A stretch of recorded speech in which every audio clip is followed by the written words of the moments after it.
మీరెందుకు ఆపలేకపోయారు? ఆయన చెప్తున్నారు కదండి. అంటే దళిత నాయకుడు నేను షటప్ గెట్అవుట్ అంటే అయిపోయిందా? 4 గోడల మధ్య అంటే అయిపోయిందా? మరి బయటకు వచ్చి అందరి ముందు అనండి అదే మాట. మీరెందుకు అనేసి మీరు లోపల బాధపడ్డారే.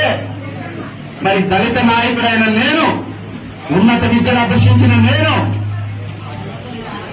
17 సంవత్సరాలు వివిధ దేశాల్లో పనిచేసి ఎంతో జ్ఞానాన్ని పొందిన నేనేదో మాట్లాడాలని ఉంటుంటే షటప్ గెట్అవుట్ నా ఆఫీసులోకి వచ్చి అంటారా? చెప్పాలండి మీరు. ఎవరి ఆఫీసు? ఎంపీ నాని గారు మాట్లాడేది దాని గురించి కదా. అంటే నేను మాట్లాడే హక్కు లేదా? 2 సార్లు గెలిస్తే మీకే హక్కు ఉందా? నిరూపింపడ్డ నాయకులు మీరేనా? మేం కాదా? మాకు అవకాశం లేదా? మేము చెప్పుకునే అర్హత లేదా? ఎంతకాలం మీరు దళితుల్ని, మరి ముఖ్యంగా దళితుల్ని హీనంగా మాట్లాడతారు?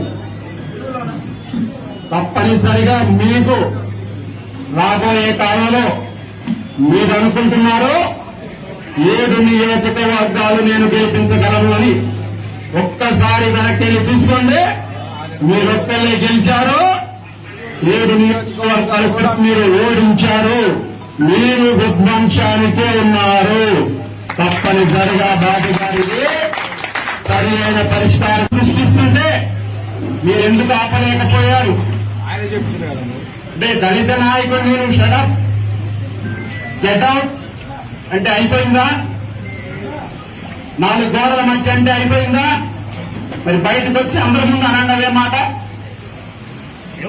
మీరెందుకు అనేసి మీరు లోపల బాధపడ్డారే. మరి దళిత నాయకుడైన నేను, ఉన్నత విద్యను అభ్యసించిన నేను, 17 సంవత్సరాలు వివిధ దేశాల్లో పనిచేసి ఎంతో జ్ఞానాన్ని పొందిన నేనేదో మాట్లాడాలని ఉంటుంటే షటప్ గెట్అవుట్ నా ఆఫీసులోకి వచ్చి అంటారా? చెప్పాలండి మీరు. ఎవరి ఆఫీసు? ఎంపీ నాని గారు మాట్లాడేది దాని గురించి కదా.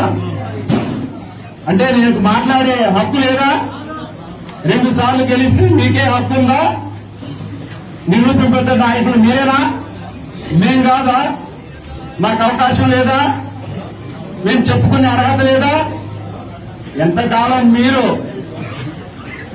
దళితుల్ని, మరి ముఖ్యంగా దళితుల్ని హీనంగా మాట్లాడతారు? తప్పనిసరిగా మీకు రాబోయే కాలంలో మీరు అనుకుంటున్నారు 7 నియోజకవర్గాలు నేను గెలిపించగలను అని. ఒక్కసారి వెనక్కి చూసుకోండి. మీరొక్కళ్ళే గెలిచారు, 7 నియోజకవర్గాలు కూడా మీరు ఓడించారు. మీరు విధ్వంసానికే ఉన్నారు.